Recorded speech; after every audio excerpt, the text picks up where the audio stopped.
Very good morning everyone, welcome back to CUET Nimbus. आज हम discuss करेंगे 11th of December के current affairs. तो let's begin today's important topics. PM Modi launches Bima Sakhi Yojana scheme. Tourism Ministry allocates 25 crore for big temple development. India's first integrated waste management city cum learning center. Human Rights Day 2024, decoding the theme, our rights, our future, right now. India's first Hyperloop test track completed at IIT Madras. Vikas Khanna's New York restaurant bungalow wins Michelin 2024 Bib Government Award. And at the end, MCQs. चलिए, तो सबसे पहले हम discuss कर लेंगे कल का question जो मैंने आप लोगों को दिया था। The convention on international trade in endangered species of wild fauna and flora CITES headquarters are located in answer is Geneva, Switzerland. So देखिए, ये है स्विट्जरलैंड, एक यूरोपियन कंट्री, इसकी एक सिटी है जिनेवा। ठीक है, दिस इज जिनेवा, ये है स्विट्जरलैंड और कैपिटल बर्न। तो यहां पे है साइट्स के हेडक्वार्टर्स। आप देख लीजिए, इधर आ जाएगा मेडिटरेनियन सी, ऑस्ट्रिया, इटली, फ्रांस, जर्मनी। ठीक है, चलिए, बीमा सखी योजना स्कीम हमारे प्राइम मिनिस्टर ने लॉन्च करी ये स्कीम। कहां पे? पानीपत, हरियाणा में। तो इंपॉर्टेंट पॉइंट, पानीपत, हरियाणा। ठीक है, ये है डेट कि कब लॉन्च हुई। देखिए, ये लॉन्च क्यों की गई। बेसिकली वुमेन एम्पावरमेंट आजकल एक बहुत ही इंपॉर्टेंट और क्रूशियल टॉपिक है जो बहुत ज्यादा जरूरी है। तो उसके लिए, वुमेन एम्पावरमेंट के लिए plus financial inclusion, women's financial inclusion के लिए ये स्कीम लॉन्च की गई। लॉन्च किसने करी? Life Insurance Corporation of India, LIC। Aim है, मैंने आपको अभी बताया, empower women economically by training them as LIC agents. इस स्कीम में पर्टिकुलरली उनको LIC एजेंट बना के उनको एम्पावर करना और इकोनॉमिक इंक्लूजन देना। ठीक है, फाइनेंशियल लिटरेसी देना और इंश्योरेंस अवेयरनेस भी। इसके लिए एलिजिबिलिटी क्राइटेरिया है 18 to 70 years of age. Qualification minimum class 10 they should be pass. ठीक है, 10वीं की उनके पास सर्टिफिकेट होना चाहिए। चलिए, तो इसके फीचर्स देख लेते हैं कि कैसे ये वुमेन एम्पावरमेंट करेगा, फाइनेंशियल इंक्लूजन करेगा। पहले तो वो ट्रेनिंग देगा, जो भी वहां की वुमेन्स होगी उनको ट्रेनिंग देगा और स्टाइपेंड भी देगा। ट्रेनिंग होगी फर्स्ट 3 years की, पहले 3 साल ट्रेनिंग विद स्टाइपेंड, मतलब कि उनको कुछ पैसे भी मिलेंगे with training. Then employment opportunity भी उनकी इंक्रीज हो रही है कि देखिए, पहले उनके पास मान लीजिए वो अनएम्प्लॉयड थे, तो अब उनको एक काम भी सीखने को मिल रहा है, प्लस उनकी फाइनेंशियल इंक्लूजन भी बढ़ रही है। तो एम्प्लॉयमेंट अपॉर्चुनिटी बढ़ गई उनकी। इंश्योरेंस कवरेज, कि उनको इंश्योरेंस में भी लेके आया जाएगा। फिर इकोनॉमिक इंडिपेंडेंस, इकोनॉमिकली वो इंडिपेंडेंट हो जाएगी, उनको किसी और पे डिपेंडेंट नहीं रहना पड़ेगा फॉर फाइनेंसेस। इसका सिग्निफिकेंस देख लीजिए, financial inclusion, economic empowerment, social impact क्या है इसका, enhance the role of women in rural and urban economic ecosystems. देखिए, वुमेन का रोल, जैसे कि आप जानते हैं, around 50% of our population is women only. तो उनका फाइनेंशियल इंक्लूजन होना बहुत ज्यादा जरूरी है कंट्री की ओवरऑल ग्रोथ और डेवलपमेंट के लिए। ठीक है, नेशनल विजन क्या है? India's resolution to become a developed nation by 2047 by leveraging women's participation in economic growth. जैसे कि मैंने आपको बताया कि वुमेन की participation, almost half the population are women only. तो इस स्कीम का एक नेशनल विजन ये है कि बाय 2047 हमारा जो इंडिया है, हमारी कंट्री है, वो डेवलप्ड नेशन कहलाए। कैसे? वुमेन की participation in financial inclusion and growth of the country.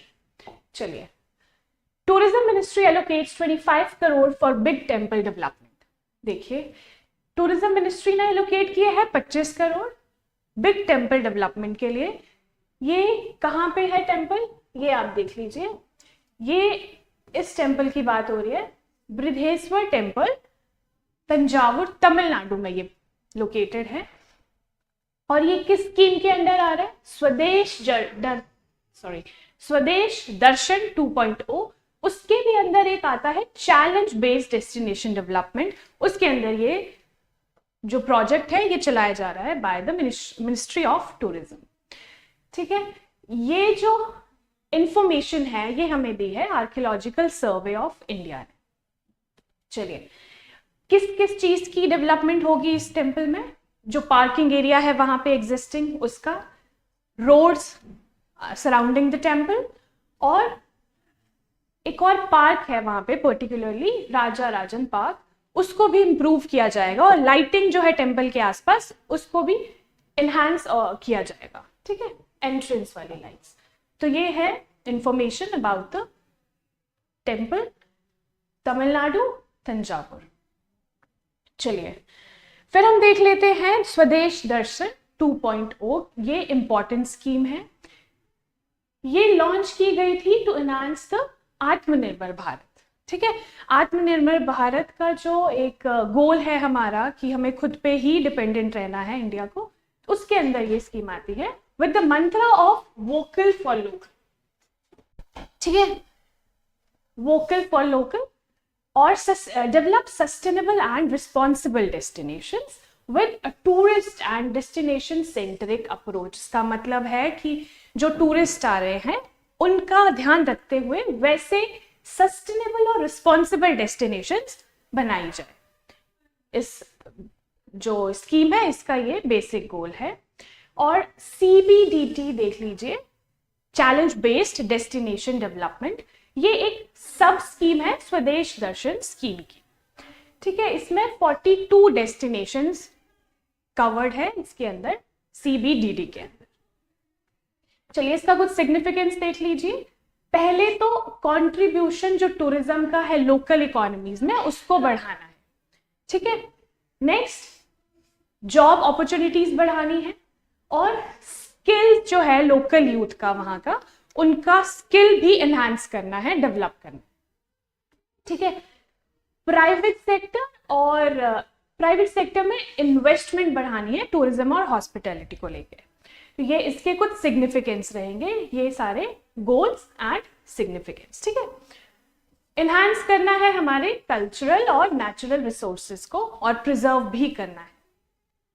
चलिए, नेक्स्ट न्यूज पे आते हैं। India's first integrated waste management city cum learning centre. कहां पे ये सेट हो रहा है?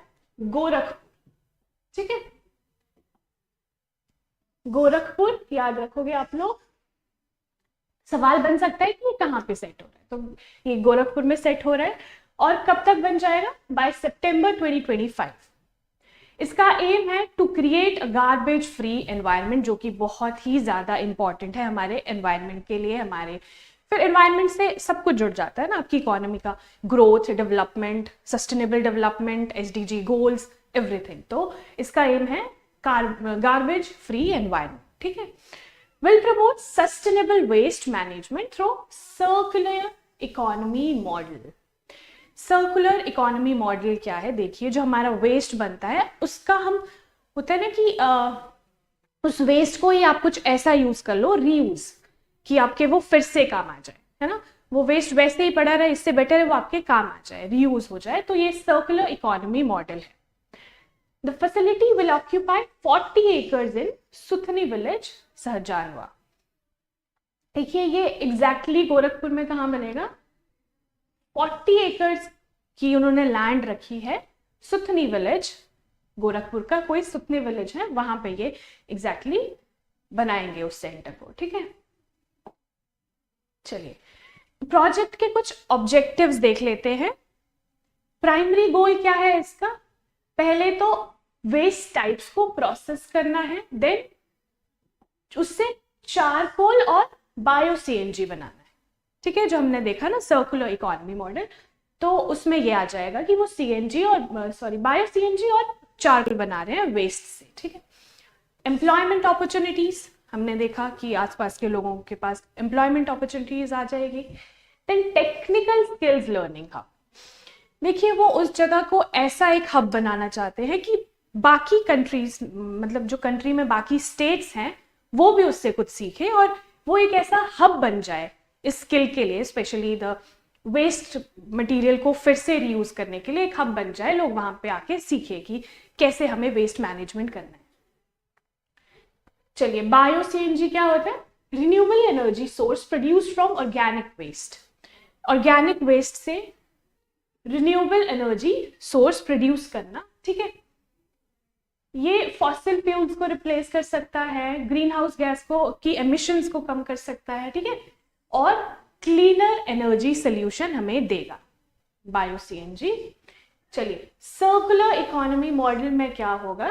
रीयूजिंग रिसोर्सेज, जैसे कि मैंने आपको बताया है, जो हम यूज कर चुके हैं वेस्ट, अब वो वेस्ट नहीं होगा, अब वो हमारे लिए रीयूज हो जाएगा, तो वो वेस्ट नहीं कहलाएगा ना। वेस्ट मैनेजमेंट का मतलब ही वही है।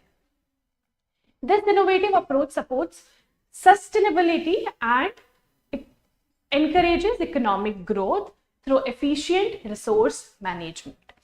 Efficiently हम resources को manage करेंगे तो sustainability तो आ ही जाएगी, ठीक है। तो ये इसके कुछ objectives हमने देख लिए। चलिए, Human Rights Day 2024 decoding the theme Our Rights, Our Future, Right Now. कल यानी 10th ऑफ दिसंबर को ह्यूमन राइट्स डे मनाया जाता है, वर्ल्ड ह्यूमन राइट्स डे। तो ये इसकी इंपॉर्टेंस क्या है? देखिए, पहले तो ये अडॉप्ट किया गया था universal declaration of human rights by UNGA, United Nations General Assembly, in 1948। Important date. Theme हमने देख लिया, our rights our future right now. किसी भी डे की जो आप डे ऑब्जर्व करते हो उसकी थीम बहुत ज्यादा इंपॉर्टेंट रहती है, तो वो आपने याद रखनी है, ठीक है। देखिए, ये एक प्लेटफॉर्म है जो कि अवेयरनेस इंक्रीज करे किस पे? ह्यूमन राइट्स पे, celebrating achievements, advocating for continued efforts to protect and promote human rights worldwide, ठीक है। तो ये हर साल इसीलिए ऑब्जर्व किया जाता है कि हम लोगों को एक अवेयरनेस बना के रखनी है about the human rights. United Nations General assembly, हम लोगों ने देखा कि इसे किसने किसने प्रमोट किया था इस डे को, किसने कहा था कि ये ऐसा एक दिन होना चाहिए? That is UNGA, United Nations General assembly. तो हम यूएनजी के बारे में देख लेंगे। देखिए, ये one of the 6 principal organs है यूनाइटेड नेशंस के, ठीक है। आपको मुझे कमेंट सेक्शन में बताना है बाकी जो 5 ऑर्गन्स बच गए वो कौन कौन से हैं यूनाइटेड नेशंस के, ठीक है। एक तो यूएनजीए है, बाकी जो 5 है वो आपको कमेंट सेक्शन में आप लोग मुझे बताओ। चलिए, 193 मेंबर्स इसके अंदर, ये एनुअली मिलता है और हेडक्वार्टर्स है न्यूयॉर्क सिटी, यूएसए, ओके। देखिए, ये हेड किया जाता है बाय इट्स प्रेसिडेंट, जो कि हर साल चेंज होता है। हर साल एक प्रेसिडेंट इलेक्ट होगा अमंग द मेंबर कंट्रीज, और वो 1 साल के लिए रहेंगे, फिर नेक्स्ट, ऐसे ही होता है, ठीक है। जो अभी इसके प्रेसिडेंट है उनका नाम है फिलेमन यांग, ठीक है। ये 79th प्रेसिडेंट है, 79th, ठीक है। और ये कौन सी कंट्री से है? कैमरून, अफ्रीका, साउथ अफ्रीका में एक कंट्री है कैमरून, वहां से भी बिलोंग करते हैं। रिसेंटली ही ये इलेक्ट हुए थे 10th ऑफ दिसंबर 2024, ठीक है।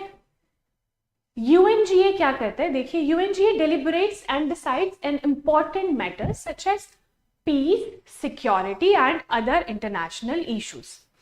यूएनजीए ग्लोबली एक बहुत इंपॉर्टेंट बॉडी है जो कि किन किन चीजों पे बात करता है? पीस, सिक्योरिटी और इंटरनेशनल इश्यूज जो हो जाते हैं उन सबको ये सॉल्व और डिस्कशन इनकी रहती है। ये देख लीजिए, United Nations was established by the charter of United Nations and statute of the international court of justice. Important point है, यूनाइटेड नेशंस कैसे एस्टेब्लिश हुआ था।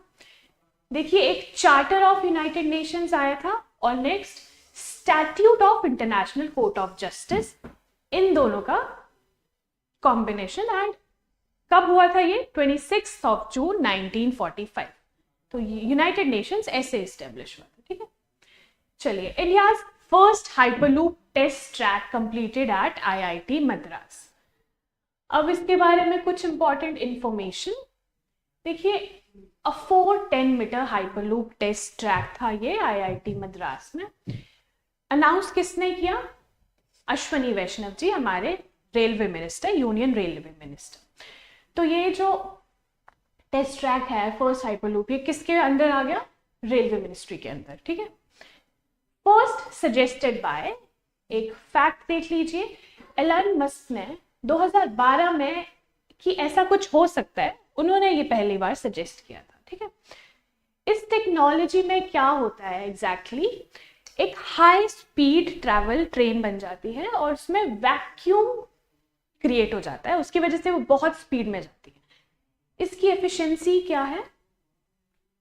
1100 किलोमीटर पर आवर, ये स्पीड इसकी रह सकती है, लेकिन ऑपरेशनल स्पीड है 360 किलोमीटर पर आवर, ठीक है।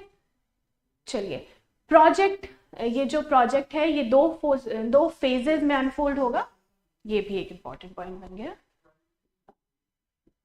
चलिए, हमारी आखिरी news, Vikas Khanna New York restaurant Bungalow wins Michelin 2024 with government award. देखिए, ये न्यूज क्यों इंपॉर्टेंट है कि आप किसी भी काम को जब करते हो, अगर बहुत ज्यादा होता है ना कि आप 100% से भी आप ज्यादा दे रहे हो, तो उसमें आपको अचीवमेंट मिल ही जाती है। तो ये एक अच्छी न्यूज है हमारी कंट्री के लिए, क्योंकि इन्होंने ये रेस्टोरेंट कब खोला था? दिस ईयर मार्च में। तो सोचो, मार्च से अभी तक कुछ ही महीनों में इन्होंने इतना बड़ा अवार्ड भी वहां का मिल गया, न्यूयॉर्क का। तो ये इसलिए इम्पॉर्टेंट एक न्यूज थी जो आपको पता होना चाहिए। बेसिकली ये जो अवार्ड है ये मिलता है फूड पे, अच्छा फूड एट गुड प्राइस, मतलब कि कम प्राइस पे एक बढ़िया फूड, जब आप किसी को किसी रेस्टोरेंट में आप दे रहे हो गुड क्वालिटी फूड, तो उस पे ये मिलता है अवार्ड, ठीक है। चलिए, हम आते हैं हमारे एमसीक्यूज पे। पीएम मोदी लॉन्चेस बीमा सखी योजना scheme in which state? UT, Rajasthan, Chandigarh, Haryana, Kerala. चलिए बताइए, Haryana. Which ministry allocates 25 crore for big temple development? कौन सी मिनिस्ट्री के अंदर? Ministry of transportation, ministry of tourism, ministry of finance, ministry of railways. चलिए आंसर बताइए। Ministry of tourism is right answer. India's first integrated waste management city cum learning center is going to set up in which city? Gorakhpur, UP, Bangalore, Karnataka, Mumbai, Maharashtra, Chennai, Tamil Nadu. चलिए, इसका answer तो आपको पता ही होना चाहिए ना, अभी हमने डिस्कस किया, Gorakhpur, UP. Who collaborated with IIT Madras to complete the 410 meter hyperloop test track? कौन कोलैबोरेट किया था? Indian railways and DRDO Indian, NITI Aayog and ISRO, railway and hyperloop, ministry of road transport and highways. तो ऑप्शन सी इज करेक्ट। आप लोगों के लिए एक सवाल जो कि आप कमेंट सेक्शन में जिसका आंसर दोगे। United Nations General Assembly UNGA headquarters are located in? कौन सी सिटी, कौन सी कंट्री में, आपको वो कमेंट सेक्शन में बताना, ठीक है। तो चलिए, thank you so much, this was all about this session. Hope आप लोगों को ये सेशन अच्छा लगा हो और subscribe to our channel. Thank you so much.